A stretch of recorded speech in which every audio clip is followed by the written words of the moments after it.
Australia wins first T20 World Cup title with emphatic victory over New Zealand. However, a wicket to Warner gave New Zealand some renewed hope, but the bludgeoning power of Marsh helped propel Australia to its target. With New Zealand looking rattled and some excellent batting on display, Australia was able to comfortably claim its first title in cricket's short format.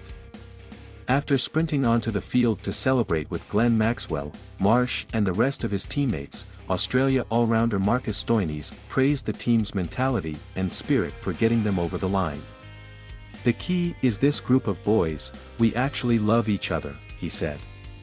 "It is beautiful, I can't wait to keep playing with this team. I'm so proud of them."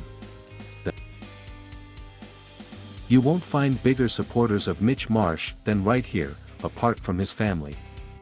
We are so proud of him. Making history having won the toss and choosing to bowl, from the start of the final, it seemed like the smart decision from Australia captain Aaron Finch. Through a combination of good bowling and a tough pitch, New Zealand was restricted for runs, also losing the wicket of opening batsman Daryl Mitchell for just 11. The turning point for New Zealand came when Captain Williamson was dropped by fast bowler Josh Hazlewood on the boundary. At that point, he had scored 21 runs off 21 balls. After that, he exploded, reaching a 32-ball 50 and also hitting Mitchell Starc for 22 runs off a single over. In the final few overs, Jimmy Nasham and Tim Seifert were able to guide New Zealand to a respectable 172 after their 20 overs, meaning Australia needed 173 to win its first T20 World Cup.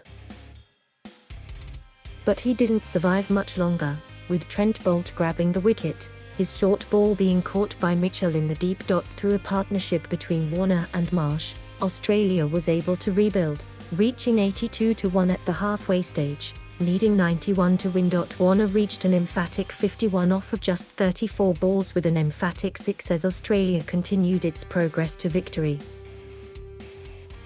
With the result slipping away from them, Boult returned to the bowling attack and claimed the wicket of Warner to give the Black Caps a glimmer of hope. In the next over though, Marsh reached his own half-century with his own big 6, hitting the mark after 31 balls. Although New Zealand's wait for a T20 World Cup title goes on, it is an iconic win for Australia, who has had success in other formats of cricket, but claims the elusive title in the T20 edition.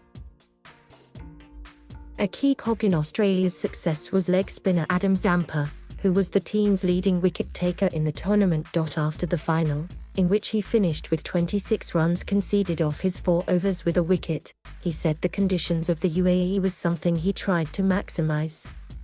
"I just tried to use my strengths to the best of my ability. I knew the wickets were going to be low and I bowled at good times," Zampa said. "We won the toss and bowled first, so it was probably a little bit drier when I was bowling and I tried to get wickets when we needed them. We've been in bubbles for almost 2 years now and that takes a toll on everyone, but you wouldn't know it with our guys." Thank you for watching. Please subscribe